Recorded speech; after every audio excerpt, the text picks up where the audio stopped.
রফতানি আয় আমি যদি শুধু জুলাইটা বাদ দেই, আগস্ট থেকে টানা 7 মাস ধরে ডাউন, এটা তো আপনাদের জন্য ভালো খবর না। আপনারা ঘুরে দাঁড়ানোর চেষ্টা করছেন কিভাবে?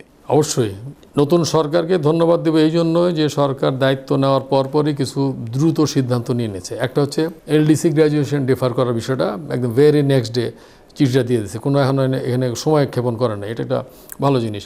সরকার নতুন গভর্নর জয়েন করার পরে উনি যেটা আমি শুনছি যে উনি অন্যতম প্রধান পদক্ষেপ যে হলো লেন্ডিং কস্টটা উনি কমানোর চেষ্টা করবে, যেটা আমরা অনেকদিন ধরে বলছি যে ইন্টারেস্ট রেট হাই।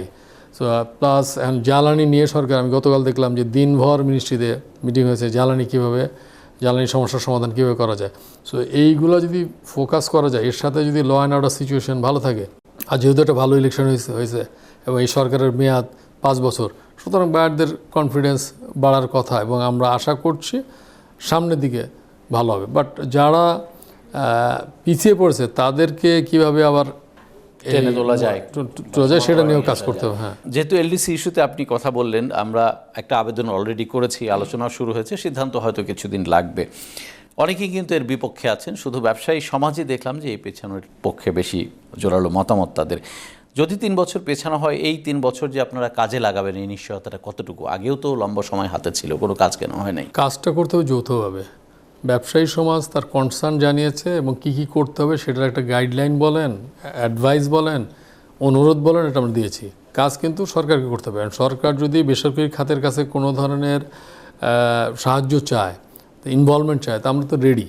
তো এই 3 বছর যে বাড়তি সময়টা আমরা চাচ্ছি, সেটা পেলে সবচেয়ে দ্রুততার সাথে যে কাজগুলো করতে হবে, যে বাইল্যাটারাল এগ্রিমেন্টগুলো, এফটিও হইতে পারে, পিটিও হইতে পারে, ইপিও হইতে পারে, এই কাজ করার জন্যই সময়টা চাওয়া। তো আর ব্যবসায়ী সমাজ বলতে আমার যতদূর মনে করে 16টা ফেডারেশন মিলে আমরা যৌথভাবে আবেদন করি, এখানে কেউ বাইরে নাই।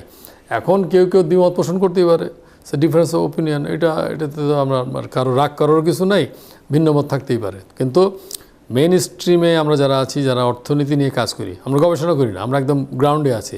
আমরা জানি যে কি শকটা আসবে, এই শকটা অ্যাবজর্ব করার জন্যই কিন্তু এই সময়টা লাগবে।